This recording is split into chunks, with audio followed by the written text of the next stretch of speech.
깨달은 분들과 보통 범부들과의 차이가 가장 큰 차이가 뭘까요? 그건 아주 간단합니다.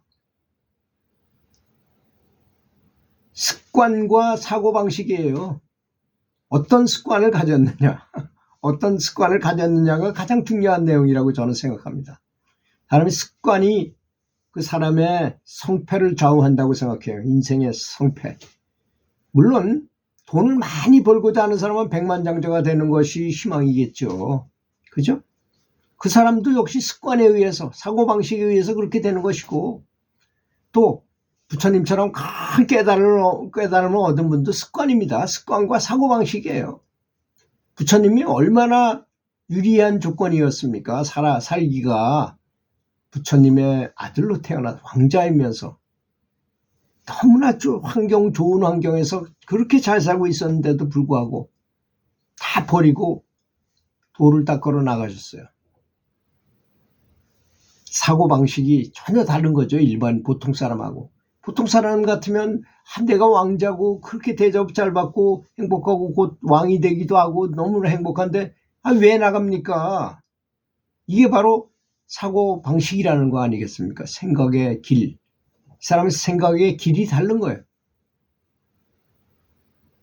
그래서 보통 제가 연구를 하시는 분들하고 같이 대화하고 이렇게 만나서 얘기를 해보면 아직도 사회에 다른 사람들하고 살고 이런 거 이제 어쩔 수 없이 살아야 되는 경우도 많이 있잖아요. 돈을 벌기 위해서 사업체를 운영할 경우에 그 사업 일에 의해서 그 사람들을 만나서 이렇게 하는 거는 상관없는데 아직도 친구가 더 좋아. 또는 먹으러 다니는 게 맛있는 거 먹는 게 더 좋아. 또 영화 보러 가는 게 더 재밌어. 또 축구 경기에서 가서 응원하러 가서 관중으로 가는 게 더 좋아. 뭐 연극 보러 가는 게 더 좋아. 뮤지컬 보는 게 더 좋아. 이런 사람들은 습관이 연불을 하기에는 어려운 환경인 것입니다. 그것이 습관이니까 바로 그런 것이. 근데 어떤 분은 반대로 세상 만사를 여러 가지로 고생을 해보고 나중에 큰 고통을 많이 겪은 사람일수록 다 쓸데없구나. 제가요 10년 이상을 거쳐서 엄청나게 선수를 훈련시켰어요. 중학교 교사로서. 중학교 교사로서 전국대회밖에 나갈 수가 없잖아요. 세계적인 대회에 나가는 것도 아니고. 전국에서 가장 좋은 대회에 나가서 선수 딱 3명을 데리고 나와서 한 해는 워낙 선천적으로 체력이 약해가지고 졌지만 2명이 여기 다 이기고 128명을 다 이기고 올라가서 우리끼리 결승을 했어요. 근데 그 순간이 가장 허망하더라고요. 그래서 진리인지 아닌지는 그때 판가름이 난다. 저는 그걸 아주 깊은 체험을 했어요. 너무너무 허망하더라고요. 걔네들이 전부 이영택 선수는 어머니밖에 안 계셨고 아버지는 돌아가셨고 조던인 선수는 저 양구가 집이고 시골 분들이야. 자, 내가 전국 우승을 시켰으면 서울에 있는 큰 학교에서 그랬으면 나한테 진짜 잔치도 벌려주고 고맙다 그러고 막 와서 눈물을 뚝뚝 흘리고 막 그랬을 거 아닙니까?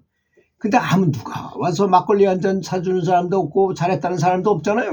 누가 오히려 다른 감독들이 와가지고 나를 축하해주고 그랬을 뿐입니다. 그때 이게 인생에서 가장 큰 허무감을 느꼈어요. 너무너무 허망하구나.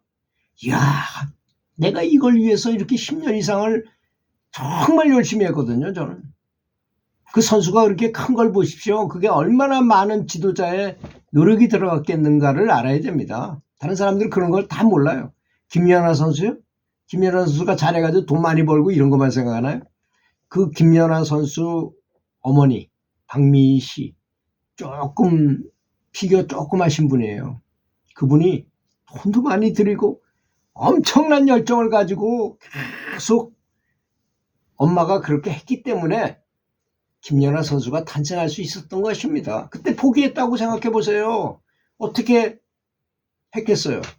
그 언니와 같이 있었는데 언니는 가니까 재미가 없어서 안 했어요. 그 친구는.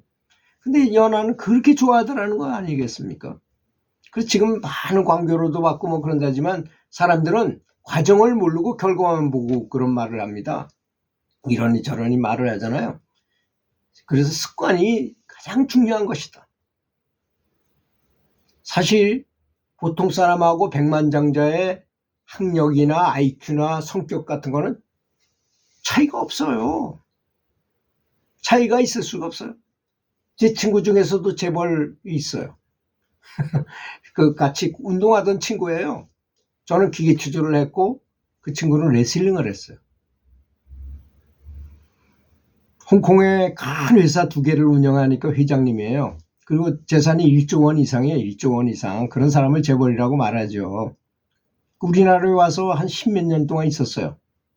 제가 장학사를 할 때 와가지고 모교에다가 성공학 강의도 시키고 그 친구를 불러다가 그러기도 하고 그랬는데, 그러면서 그 친구지만 간 물어보기가 좀 그렇잖아요. 그래서 강연을 해달라 그랬더니까 거기서 다 얘기하더라고요. 어떻게 성공했느냐? 조셉 머피 박사의 잠재의식 법칙을 보고 그걸 심상화한 것 때문에 성공했더라고요. 너무나 간단해. 너무나 간단해. 재벌이 되는 거하고 일반인하고 차이가 그 부분이 없어요. 그런데 지금 재벌이 돼서 그 사람이 생각하는 거나 행동하는 건 전혀 다릅니다. 우리하고. 사상이 달라졌어요. 원래 큰 회사를 운영하고 그러면 벌써 보는 시각이 달라지잖아요. 그런 점을 제가 보고 친구지만 존경심이 생기더라고요. 하여튼 그리고 성공은 너무나 간단하구나. 이 연구를 하는 사람도 똑같습니다. 상상해야 돼요. 상상. 내가 깨달음을 딱 얻었을 때 그때 그 환희심 얼마나 기분 좋을까. 그 사람들이 막 엉엉 울면서 그냥 펄펄 뛰며 막 그러면 되잖아요. 너무 좋아서. 왜? 우리는 궁금한 게 너무 많아. 살아가면서 모르는 게 너무 많잖아요. 근데 내가 해탈을 했어. 네 몸에 있지 않아. 내 영체가 마음대로 나가서도 다 알아. 모든 걸 다 알아.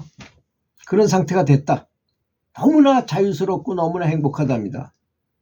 그리고 상상해야죠. 그래서 제가 늘 말씀드리는 로저 베니스터라는 선수가 있었는데 1600m, 400m 트랙을 4바퀴 도는 게 4,4,16이잖아요. 1600m. 지금은 없어진 종목이에요. 그 종목에 5분 벽을 깨면 사람이 죽는다 뭐 그랬잖아요. 근데 그래서 그 친구는 될 것 같은 느낌이 들었어. 그래 그걸 매일 심상화했다는 거 아닙니까? 난 돼가지고 스포트라이트를 붙이면서 사진 찍고 기사 살면 폰면에 딱 나오고 인터뷰하는 모습을 상상하고 다 상상했다는 거 아닙니까? 사람들이 이렇게 말을 하면 착각을 해요. 저런 걸 하면 안 되는데 저런 걸 하면 저거 속효심인데 이렇게 생각하는 경향이 있어요. 이건 발언에 들어가는 거예요. 이거는 이렇게 생각하는 건 발언에 들어가요. 발언. 내가 부처님이 되겠다. 부처가 되겠다. 부처가 되겠다는 생각도 안 한 사람이 염불이 잘 될 리가 있어요. 그냥 극락왕생만 하겠습니다 하는 사람은 탑이 낮아요. 너무. 바라보는 바가 너무 낮아. 최고 높은 곳을 바라보라는 걸 늘 말씀드리는 내용입니다. 좋은 습관을 가져라는 것이죠. 그러면 사람은 누구나 다 자기가 재밌는 거는 잘하게 마련해요. 염불이 재밌게 만들어야 돼요. 재밌게 어떤 방법을 자기 나름대로 만들어야 돼요. 그거는 사람마다 좋아하는 게 다 다르기 때문에. 그래서 염불이 좋게 만들려면 어떻게 해야 될까? 염불 잘했을 때 내가 내 스스로한테 상을 내려. 야, 너 커피 한 잔 마셔라. 그래서 좋은 커피집에 가서 커피 한 잔을 탁 따라가지고 쫙 마셔. 아주 수고했어. 잘했어. 꼭 개를 훈련시키듯이 개 잘할 때마다 간식 하나 주잖아요. 그럼 잘했을 때는 간식 주고 못했을 땐 쳐다보지도 않아. 관심도 안 둬. 잘하면 또 그렇게. 염불도 마찬가지입니다. 어떻게 넌 살살 구실러가지고 이 에고의 마음을 살살 구실러가지고 염불할 때마다 상을 주고 염불이 잘 되도록, 그리고 염불하는 게 최고라고 자기 최면을 걸어야 됩니다. 그렇게 안 했는데 어떻게 염불이 재밌어질 수 있나요? 원래 재밌는 게 재미를 있는 거라고 보기는 곤란하잖아요. 관세음보살만 계속 보는데 그게 세상에 나가면 전자오락도 있고 낚시질하는 것도 있고 재밌는 게 너무 많은데 가만히 앉아가지고 관세음보살을 부르는 게 뭐가 재밌겠어요? 재밌게 만들어야지. 그거는 나의 몫인 것입니다. 그걸 잘 해가지고 청와선상에 앉아가지고도 눈물이 막 나와가지고 수건 2장이나 필요하셨다는 거 아닙니까? 그렇게 만들어야만 성공의 길을 성공을 할 수 있다는 것입니다. 그렇게 되시기 바라겠습니다.